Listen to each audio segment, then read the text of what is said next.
हाँ दोस्तों नमस्कार, मैं हूं मंजीत सिंह। तो आज मैं इस वीडियो में आप लोग को अप्लाइड मैकेनिक्स में सेकंड सिस्टम ऑफ पुली के बारे में बताऊंगा। यानी मशीन चैप्टर स्टार्ट किया हुआ हूं, तो चलिए देखते हैं। और वैसे मैं आपको बता दूं कि इससे पहले मैं फर्स्ट सिस्टम ऑफ पुली के बारे में बता चुका हूं। अगर आपने उस वीडियो को नहीं देखा है तो पहले आप देख लेंगे, तो ये तुरंत आपको समझ में आ जाएगा, बहुत जल्दी और अच्छे समझ में आ जाएगा आपको ये, अगर आप फर्स्ट सिस्टम ऑफ पुली देखते हैं तो। और वैसे भी मैं 7 टाइप के मशीन आपको ऑलरेडी बता चुका हुआ हूँ, और हर एक मशीन का एक ही ऑब्जेक्ट होता है, लोड को लिफ्ट करना, लोड को उठाना। तो अगर आपने पहले जितने भी मैंने मशीन बताया हुआ, अगर आपने उस मशीन को देखा हुआ है तो ये बहुत अच्छे से समझ में आ जाएगा। चलिए देखते हैं। एग्ज़ाम में वैसे आपको करना क्या होगा, इसका फिगर बनाएंगे आप। फिगर बहुत इंपॉर्टेंट चीज़ है, आप फिगर बनाएंगे। फिगर बनाने के बाद इसके बारे में जो मैं समझाने जा रहा हूँ, आपको बताने जा रहा हूँ किस तरीके से वर्क करता है ये, इसके बारे में किस प्रकार से मशीन बना हुआ है ये सब कुछ लिखना होगा। उसके बाद मैं फॉर्मूला बनाऊंगा, वो लिखना होगा। ये तो हो गया बीटी यूपी बोर्ड स्टूडेंट के लिए। और बाकी कॉम्पिटेटिव एग्जाम में भी हमेशा ये पूछा जाता है, तो उन बच्चों के लिए केवल फार्मूला याद करना है आपको। और फार्मूला इतने सारे मशीन है, बच्चे भूल जाते हैं। आप अपने माइंड में फिगर को रखिए, वो कैसे फार्मूला बनाता हूँ वो देखिए आप। तो अगर माइंड में आपके फिगर बना हुआ है तो आप 30 सेकंड भी नहीं लगेगा, आपको फॉर्मूला जल्दी से आप बना लेंगे। ठीक है, चलिए स्टार्ट करते हैं। इस प्रकार के मशीन में 2 ब्लॉक यूज किए जाते हैं। इस प्रकार के मशीन में 2 ब्लॉक यूज किए जाते हैं। ब्लॉक किसको बोलते हैं, देखिए ब्लॉक, एक ब्लॉक आपका ये है, ब्लॉक नंबर फर्स्ट, और सेकंड ब्लॉक ये है आपका। 2 ब्लॉक यूज किए जाते हैं। एक ब्लॉक हमेशा फिक्स्ड होता है, वो मूवेबल नहीं होता, अपने स्थान पे फिक्स्ड होता है, और उस ब्लॉक को एक ऊपर बीम या रॉड में बांध देते हैं उसे, या फिक्स्ड कर देते हैं। देखिए ये ब्लॉक जो है आपका, ये ऊपर जो बीम बना हुआ है उस बीम में फिक्स्ड है, जबकि दूसरा वाला जो आपका ब्लॉक है वो फिक्स्ड नहीं है, केवल रस्सियों में बंधा हुआ है। वो मूव कर सकता है, ऊपर नीचे हो सकता है वो। यहां पर इस मशीन में केवल एक ही रस्सी यूज की जाती है, हमेशा एक ही रस्सी यूज की जाती है। यहां पर नंबर ऑफ पुलीज इवन भी हो सकता है और ऑड भी हो सकता है, सम भी हो सकता है और विषम भी हो सकता है। ठीक है, तो यहां पर देखिए रस्सी किस प्रकार से बांधा गया है। अगर फिगर में देखा जाए तो मैंने नंबर ऑफ पुली 5 लिया हुआ है। ठीक है, 5 लिया हुआ है। अब इस 5 पुली में से जो पहले ब्लॉक में 3 पुली बंधा हुआ है, वो तीनों पुली अपने स्थान पे फिक्स्ड है, घूमेगा लेकिन मूव नहीं करेगा।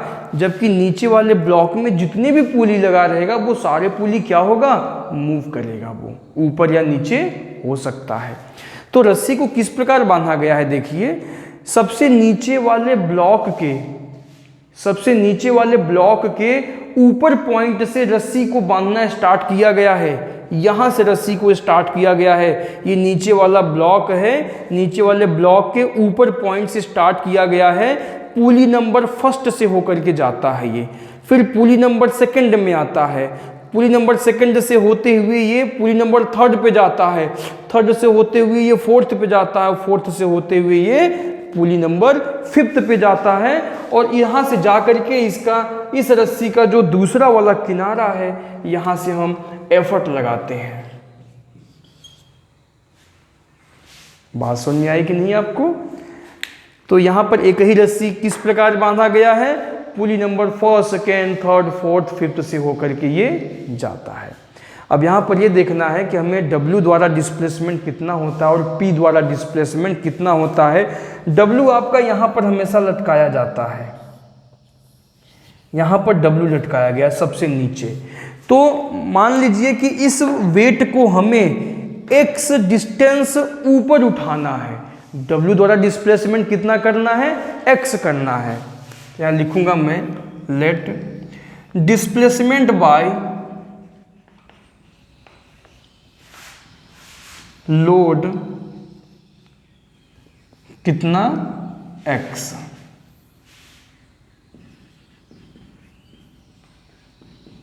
भार द्वारा विस्थापन x हो गया। जब ये x उठाएंगे तो एफर्ट का डिस्प्लेसमेंट क्या होगा? Displacement by effort.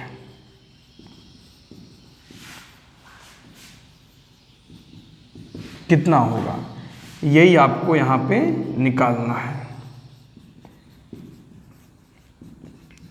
समझिए ध्यान से, बहुत अच्छे समझ में आ जाएगा। जब मान लीजिए आपने इस W को x डिस्टेंस ऊपर उठाया तो क्या होगा, जो नीचे वाला ब्लॉक है ये भी x डिस्टेंस ऊपर उठेगा आपका।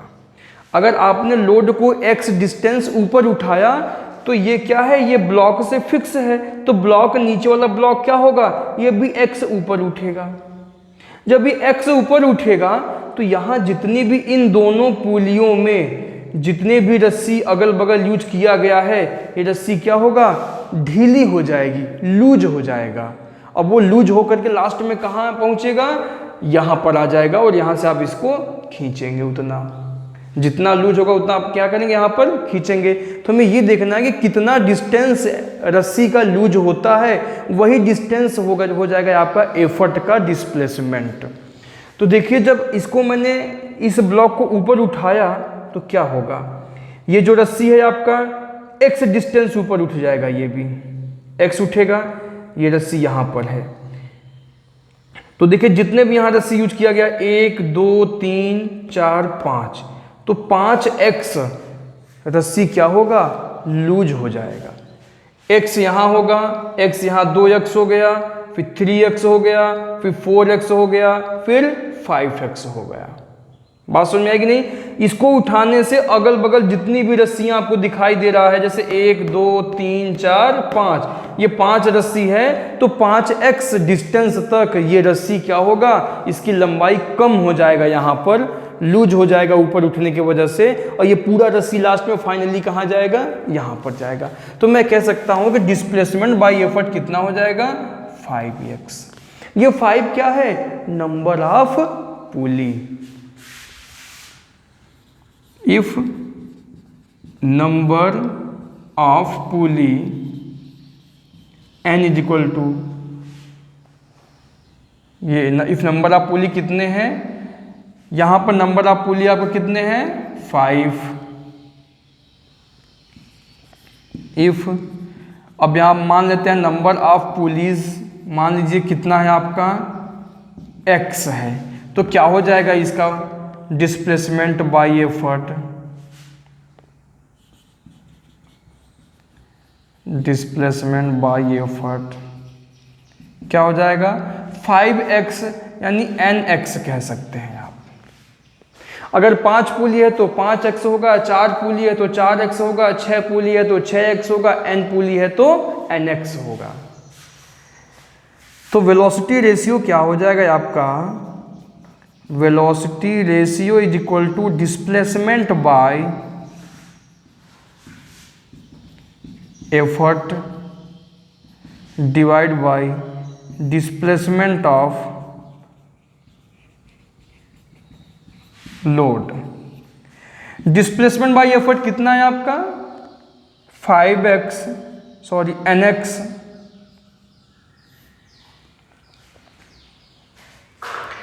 और डिस्प्लेसमेंट बाय लोड कितना है, x से x कैंसिल, क्या हो जाएगा, n, और n क्या है आपका, नंबर ऑफ पुलीज।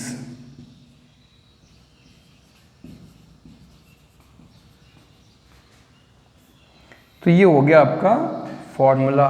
तो हम कह सकते हैं if efficiency is 100%, if efficiency is 100%, then velocity ratio is equal to mechanical advantage is equal to number of pulley।